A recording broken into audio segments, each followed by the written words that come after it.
The PressBox High School Lacrosse Show is sponsored by Jerry's Tire, located in Baltimore City, just steps away from Little Italy and historic Jonestown. Jerry's not only sells all the major brands like Bridgestone, Michelin, and Continental, but is your go-to shop for everything from oil changes to factory schedule maintenance. All repairs are backed by a nationwide warranty. The team over at Jerry's has been serving the Baltimore area for over 62 years and are eager to earn your business. Give them a call at 410-685-4330 or visit them online at jerrystires.com to shop for tires and schedule an appointment. That's GERRYS tires.com. Now, here's Booker Corrigan. Welcome from the live casino hotel studio. And how's it? What a weekend. Glenn, I got to tell you, so Friday was a little yucky. Not the greatest day ever. Correct. You got the Masters on, and what do? I hustled my tail over to it because we did a game on Tuesday for the game of the week that was awesome with St. Mary's at Calvert Hall, 11-9 late in the game. St. Mary's on the man up. They hit a post. Calvert Hall comes down. They score twice for the 13-9 win, but St. Mary's is for real. So on Friday, I get out of the office and hustle up to St. Paul's. They're playing John Carroll. So you just want to go check it out, right? Do a little homework, get some prep. St. Paul's is sneaky good, and I was told in December, don't sleep on the Crucies, and I have not. I've been a believer, and this is going to be a crazy year for playoffs and late regular season, which is why I'm glad where we are. Then I hustle over to BL to see the second half-ish of the BL Loyola game. Loyola who beat McDonough. BL who beat McDonough. And I still think McDonough's almost a team that can make it to the title game.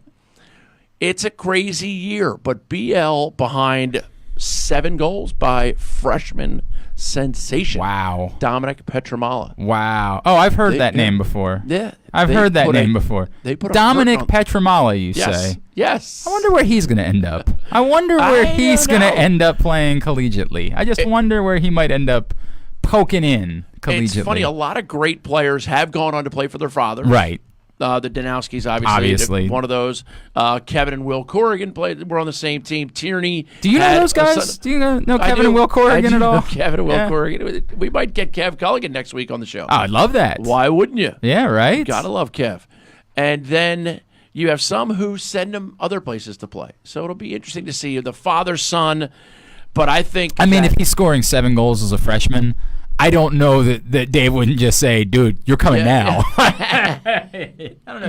He's fast. He wears a knee brace on his left knee, which I'm not. I don't care who you are, what sport you play, or where you go to school. If you're a freshman and you're wearing a brace on some part of your body, it bums me out. I'm just that guy. I hear you, right. As a coach, I was always like, let's take care of you first. Right. Then we'll worry about... Yeah, you're 14 You're 14 years old. Yeah, exactly. Right. You're 14 or 15 years old, and you're on to bigger and better things than the sport of lacrosse or even any sport, most likely. Unless you are Zion Williamson. Yeah, that's true. That's a good point. He better get a good race. No doubt about that.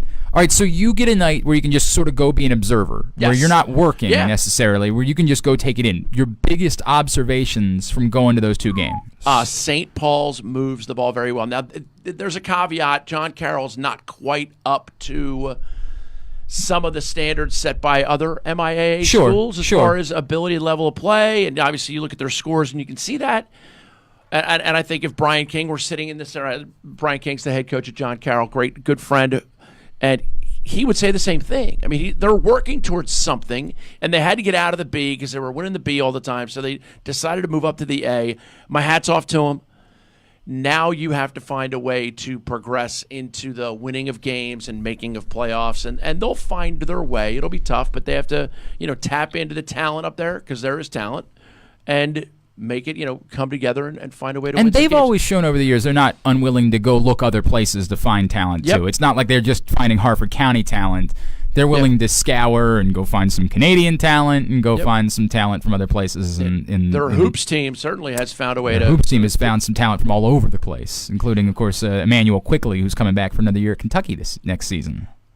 Go get yourself some. Look at that, right? There you go. And then the next game was Loyola at BL, and BL had one of those games where they couldn't do anything wrong. And Loyola kind of had one of those games where they really didn't do a whole lot right. And, those happen.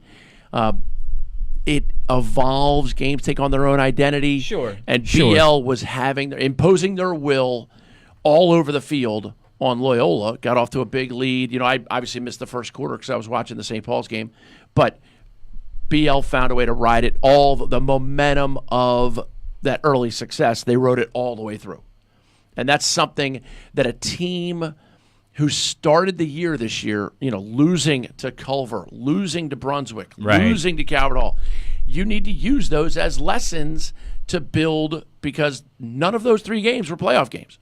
Your season does not end. You don't collect equipment after you lose the Culver. So let me big picture, if I could, for a second, Booker. Yep. Calvert Hall's still the team to beat, right? Like they're the only unbeaten, correct, in the MIA at this point? They are. Is there any, I know record-wise there's no separation really behind that. There's a bunch of teams sort of, bunched in there with one loss. But in what you've seen, is there anyone from that next group that you say right now they've separated themselves a bit as far as their play on the field? It's a great question. And you're killing me because 2.5 weeks ago I'd have been like, yes, McDonough. Right. And McDonough started the league off 0-4. Right. So I still, like I said at the beginning, or it might have been on the previous show, which I love doing, I still halfway think McDonough's a title game contender. Okay.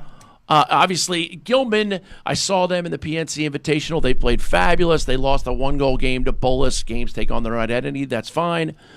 St. Paul's, sneaky good, whooped up on Landon. They've imposed their will on a lot of teams. St. Mary's was neck and neck with Calvert Hall with 3 minutes to go in the game. It's a 2-goal game, and St. Mary's had the man up, and they hit a post.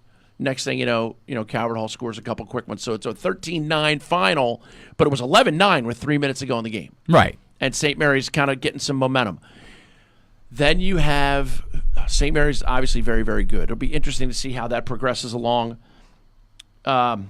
Boys Latin has no business going over to McDonough and beating McDonough at McDonough, except they went over to McDonough, played McDonough at McDonough, beat McDonough. Right. It's it's high school sports.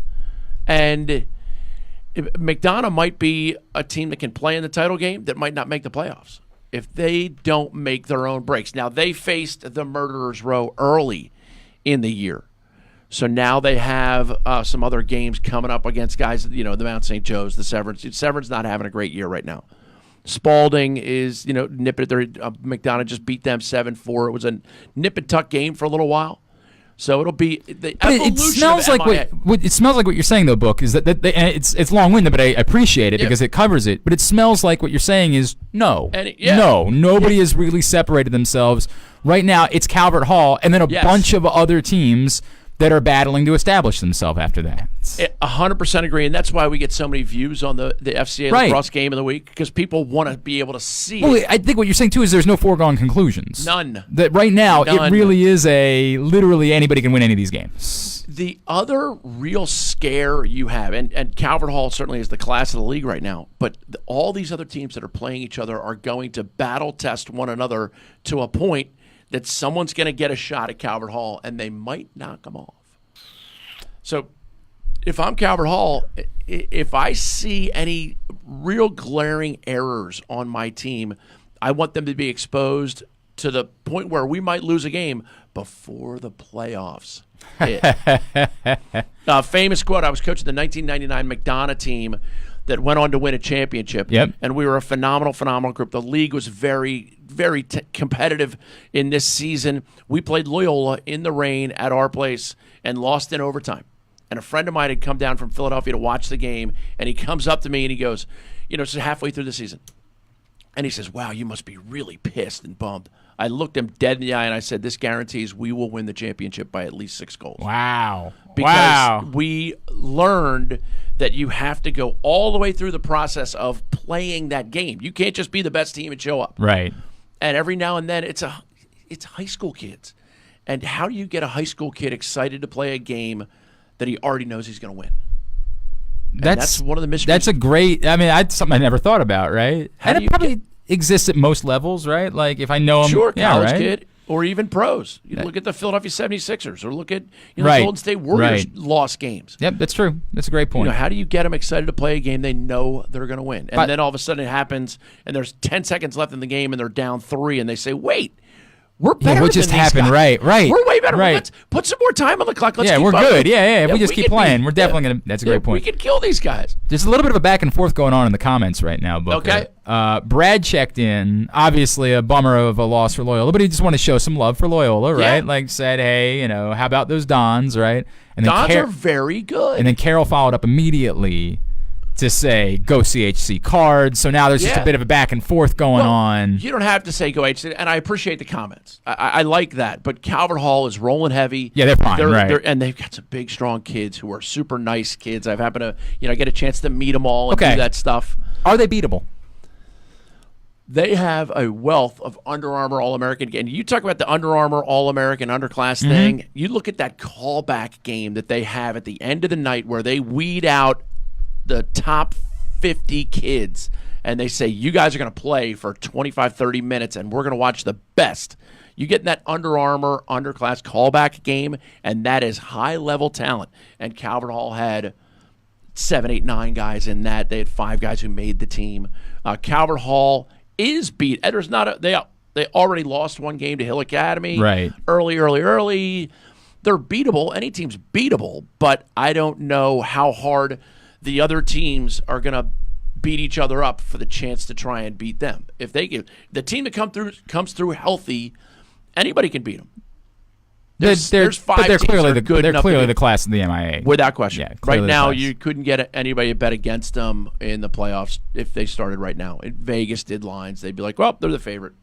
They're the Tiger Woods. I hear you. Yeah, right? Baltimore Lacrosse. I like that. All right, before we talk more about tomorrow's game of the week. Oh, God. Huge game. This is the PressBox High School Lacrosse Show brought to you by Jerry's Tire. That's Jerry's, GERRYS Tires.com. Awesome place right at the bottom of 83. Go check him out. John will take care of you. He's a huge supporter of local lacrosse, a massive local lacrosse supporter. So support someone who supports local high school lacrosse. So go support John and Jerry's Tire. And you need new tires. I do need new tires. You and still John's haven't gone. He's going to get a phone call. You know how it is when you have to prioritize what you're spending money on. When you about having kids. You know about a whole. Got to make a decision on this, decision on that. He's getting the call. He's getting the call because I am coming up on I can't push off getting tires much longer. You can't say he's getting a call. He's getting a call because I watched some of Goodfellas last night, and you getting that. Oh yeah. That's how. By the quickly. way, so who is Brad Novotny? A boy of yours? Is he somebody you know? All right, because Brad says, tell Booker, I'll bet him some In-N-Out burger that Loyola beats Calvert Hall. He won't win that. Well, so take the bet, obviously. Yeah, I'll take the bet. Yeah, I'll take the bet. Take the bet. All right, tell me about the game of the week tomorrow. St. Paul's is hosting Gilman. Gilman has talent up and down the field. One of their defensemen, Xander Martin's going to Yale. They have Jack Stuzen, who's awesome. Then they have Billy Spillman on attack, along with Logan Paff. Logan Paff's one of those guys I did the After School at the Book special. I love him. Yeah, fantastic. I just came across this. We're talking about this on my show today. Go to Booker's page. Go to his Facebook page, his Twitter page. He links them all up there. If you have not checked out, this is a really cool thing. If you're like me and players are kind of what gets you into being into a sport, like I didn't go to an I wasn't quite at the MIA level. I was a Perry Hall man, not a Calvert Hall. Yeah, I went to the Hall. Yeah. Perry Hall. That was the one that I went to. So if you're like me and you don't necessarily have a reason to be inclined to root for one of these teams in particular, the players are the ones.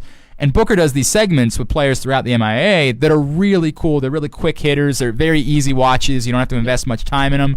They're fun game show segments that he does with players throughout the MIA. I love them. I just came across them in the past week and really enjoyed the whole back and forth. So props to you guys and what you're doing at Corrigan, because that's an awesome concept. The dude abides. Yeah, man. I'm actually jealous that it's not one that we have over here.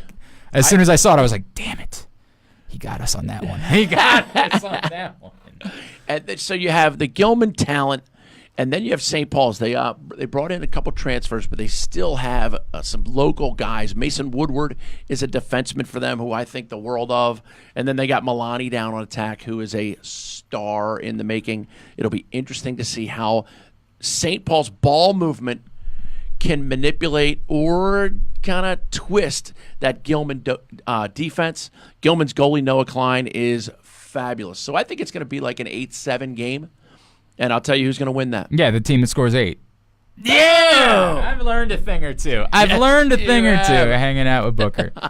They win that game every time. The team that scores more goals, they're undefeated. In the 8-7 game, the team with 8 wins every time. No doubt. All right, we're actually already coming up on wrapping this week up. What have we not gotten to that we need to cover? We talked about Calvert Hall supremacy, and we talked about, and that was kind of the lesson this week, because we always like to take it to the lesson. What is, how do you get a high school young man or young lady prepared to play a game and excited to play a game they know they're going to win? And the trick is, and what I would always say to them is, you're playing for each other. And if you're really playing for each other, you're playing for the second string guy, you're playing for the third string guy. Do your job so well so that they get in earlier, because we know we're going to win. And 99% of the time, when you have that, you're lining up against a team that you're superior than, you're going to win that game. Let's do it early. Let's execute early to the point that the third string people know we love them. And the third string people know that we're going to get them in the first half, because they work just as hard in the sprint laps. They do just as many push-ups. They work just as hard in the stick lines and all those practices. No question. And they also have to work a little bit harder because they're putting in the other team's man up so that they can help you guys play. Yeah, so they got to learn about that, and right. And that's how we would appeal to them. And coaches out there, if you're playing against a team that's obviously not up to your standards and you're going to win that game by a lot, let them know that you're playing for the second string guys, because now we're going to get them. We're going to give them their rewards today. I didn't ask you about this on my show, and I regret doing it. There was a controversy last week because a D2 school in Colorado won a game 52-0 over a D3 school from the Northeast.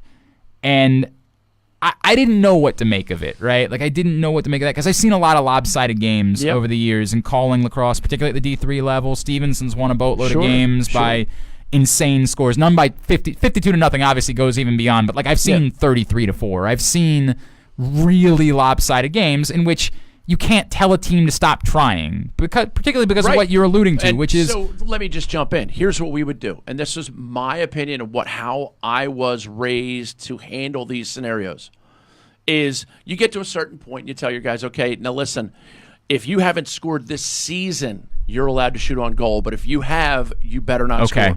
But I want you to go hard. I want you to play hard. I want you to work hard. Defend, right. And run offense.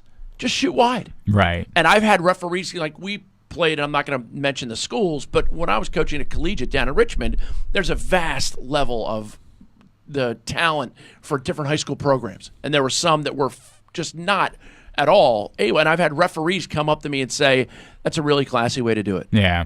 That way the clock keeps running, you keep going, you play hard, go hard, just shoot wide. And if you have a young man on your team who has never scored a goal, he should score. And you should give him the opportunity, because it's the reward for all of the work that he's putting in. The other thing that we do so that our defense doesn't get stone cold bored is we have a play called extra. And that is when we get the ball behind the goal to an attackman and he rips a feed over everyone's head, whoops, and throws it right down to the defensive end of the field. Just to get and them. Let them. The thing that blew my mind about the Colorado Mesa thing was, at one point, they were up 32-0. Right. And they went on to score 20 more goals. Yeah. I get it. That is so far out of bounds. Yeah.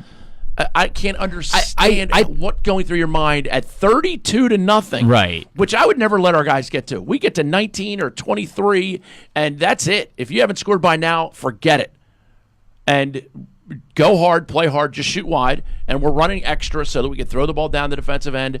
And if they score 2 or 3 goals, God bless them. Right. Correct. Yeah, it's not going to mean anything different for us. 23-3. Right. Correct. I understand, Booker. I understand everything you're saying. I also accept that it's tough because we don't have a uniform standard, right? Like we'll see a game that's 33-5 and be like, it's not. That can happen. That can happen in lacrosse because one team's that much better than the other. And we all accept that there's a big difference between 33-5 and 52-0, right? Like, we know 52-0 is absurd, but where's the level where it goes from, okay, this can happen, to being completely absurd? And that's where I say I think there's some gray area, but yet still I can recognize. And they afterwards, the school apologized and said, we don't know what we got to investigate this. We got to get with the coach because, no, this should have never happened. What do you have to investigate? You pull the coach in your office and you say, son, right? What do you think? Yeah, what the hell was going on here? And then there's other things, too, that people bring up, like, hey, in the women's game, like, at 10 goals, it's a running clock. Once you're up by 10. They had the same thing. 10-goal game with the running clock. Yeah, so, like that be the type of thing that maybe should be spread out a little bit more throughout the men's game as well. Perhaps we should start considering that type of thing, like more of a running clock in those circumstances. Right. All of those things, I think, are worthy conversations to be had. I think those are all conversations that we should be discussing. But there's a level of and you're sending a message. Model the behavior you expect. You're sending a message to those young men, the fans, the people are going to know about it, that, you know what, we don't need to pile it on. Somebody told me statistically one of their starting attackmen scored a goal in the third quarter. Yeah, that doesn't smell right. Yeah, that doesn't smell right. That's no good. That's no good at all. Doesn't make any sense. Doesn't make enough sense to change a nickel. Correct. I like that. That's good. All right, Booker, one more time. Game of the week. Game of the week, we have Gilman at St. Paul's. 2 live fields, one of the famous places in all the MIAA. And, of course, all the home fields are pretty famous. Yep. But St. Paul's field, you go up into their field house, you could see a lot of plaques for MSA championships. No question. So it's a great, great place to go. If you can't make it there, go to the Valley Inn to watch. If you can't make it there, it's on MIALacrosse.com. It's on WBAL's MeTV Baltimore on Verizon and Comcast. If you want to follow me on Twitter, it's very easy. It's just at Booker Corrigan. And, of course, the Under Armour All-American Tryout taking place at Goucher. End of May. Go to UnderArmourLacrosse.com and make sure you get it. That callback game is the most exciting lacrosse that you'll see for a showcase anywhere. College coaches from goal line to goal line. So talk about getting a recruit. Yeah, right. They're going to be there. Yeah. College coaches from goal line to goal line. That's on awesome. Multiple fields. And then, obviously, for the callback game, it's crazy. Jerry'sTires.com. Want to thank Jerry's again for making the high school lacrosse show happen each and every week. Support them.